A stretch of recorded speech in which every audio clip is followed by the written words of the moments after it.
বিভিন্ন ব্যক্তিকে ভাগ করে দেয়া আছে এবং তার উপর ভিত্তি করে তারা চিন্তা করছেন যে অল আউট একটা শোডাউনে তারা যাবেন এবং অনেকেই ঢাকায় অবস্থান করছেন।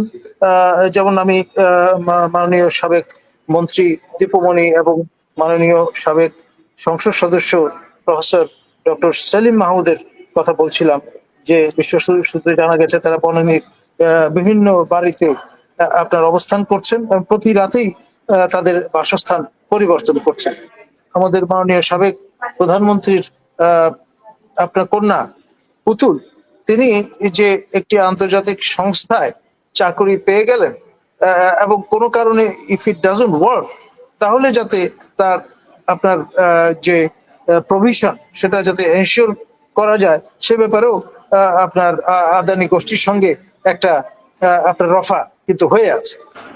আসলে অসমর্থিত যে সূত্রগুলো তা থেকে জানা গেছে যে আমাদের মাননীয় সাবেক প্রধানমন্ত্রী শেখ হাসিনা ইসরায়েলি টেকনোলজি করায়ত্ত করেছেন একেবারে গ্রাসরুটস লেভেল পর্যন্ত। তার যারা সমর্থক তাদের সঙ্গে সংযুক্ত থাকবার প্রয়োজন এবং তার জন্য এক ধরনের অফিস লজিস্টিক্সও ব্যবহৃত হচ্ছে যেটি তিনি করায়ত্ত করেছেন এবং মনে রাখতে হবে যে তারা দীর্ঘদিন ধরে যারা ক্ষমতায় ছিলেন এবং যে গোষ্ঠীটা তাকে ঘিরে ছিল তারা যে ডিসইনফরমেশন ক্যাম্পেইন গুলোর সঙ্গে মুন্সিয়ানার সঙ্গে পুরো জনগোষ্ঠীকে ব্যস্ত রেখেছিলেন, ডিকয় তৈরি করছিলেন একের পর এক, যাতে একটা ইস্যুর পর আরেকটা ইস্যু চলে আসে এবং লোকজন মূল যে সমস্যা সেই দিকে নজর না দিয়ে এই পেটি বিষয়গুলো নিয়ে ব্যস্ত থাকে এবং তার ধারাবাহিকতায় রেজিম চেঞ্জ যে হবে সেটি ইনএভিটেবল সেটা তারা জানতেন এবং সেই কারণে আফটারম্যাথ কি করবেন সেটারও কিন্তু একটা আপনার যেটাকে আমরা বলি রোড ম্যাপ সেটি তৈরি করে রেখেছে এবং 15ই অগস্ট সেই রোড ম্যাপের প্রথম মাইল ফলক বলা যেতে পারে এবং সেই জন্য ব্যাপক প্রস্তুতি নিয়ে রেখেছেন। আমরা যতটুকু শুনেছি আপনার মাদারীপুরে যার ব্যাপক পরিচিতি আছে, শাহজাহান খান একসময় জাসদের রাজনীতির সঙ্গে যুক্ত ছিলেন এবং সেই কারণে এখন পর্যন্ত তাকে খোঁটা শুনতে হয় মানে হার্ডকোর আওয়ামী লীগের লোকজনের কাছ থেকে যে তিনি আওয়ামী লীগের চেয়ে নন আওয়ামী লীগের লোকজনকে বেশি পছন্দ করেন, ভালোবাসেন। সেই ব্যক্তিকেও আপনার অ্যাসাইন করা হয়েছে যাতে তিনি মোবিলাইজেশনে ভূমিকা পালন করতে পারেন।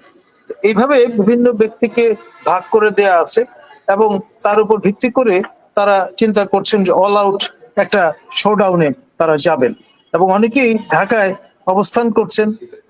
যেমন আমি মাননীয় সাবেক মন্ত্রী দীপুমণি এবং মাননীয় সাবেক সংসদ সদস্য প্রফেসর ডক্টর সেলিম মাহমুদের কথা বলছিলাম যে বিশ্ব সূত্রে জানা গেছে তারা বনানীর বিভিন্ন বাড়িতে আপনার অবস্থান করছেন এবং প্রতি রাতেই তাদের বাসস্থান পরিবর্তন করছেন।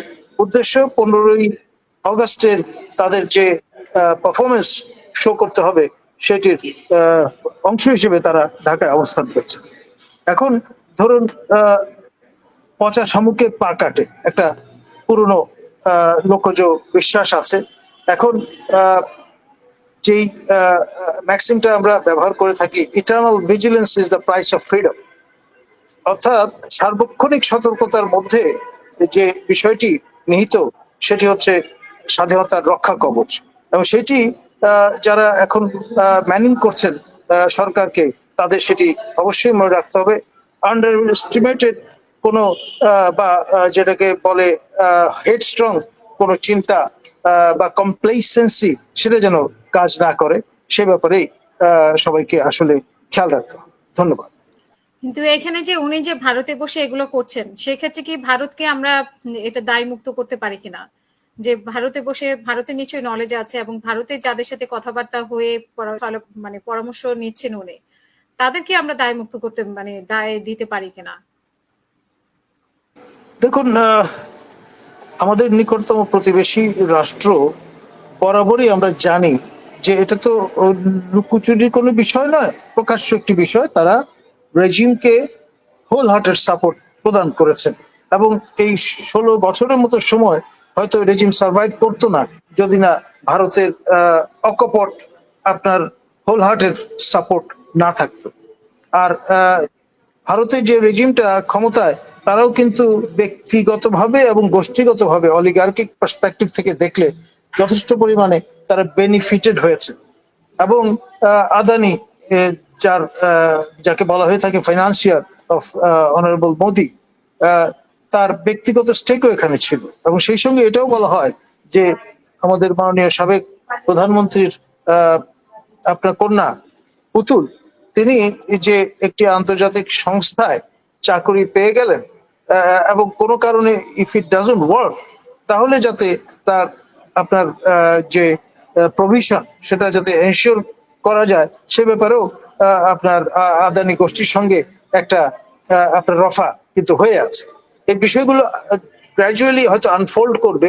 আমাদের যত বেশি পরিমাণে আপনার বিষয়গুলো নিয়ে গবেষণা হবে, ততই মঙ্গলজনক। কারণ বিষয়টা হচ্ছে যে হিয়ারসে কিংবা আপনার কংক্রিট এভিডেন্স ছাড়া বাগাড়ম্বর হতে পারে, কিন্তু প্রামাণিকভাবে বিষয়গুলো যদি ফোরফ্রন্টে নিয়ে আসা হয়, ওয়ান্স ফর অল তাদের যে পলিটিক্যাল ন্যারেটিভ, সেটা কিন্তু তারা ব্যবহার করতে সক্ষম হবেন বলে মনে হয় না।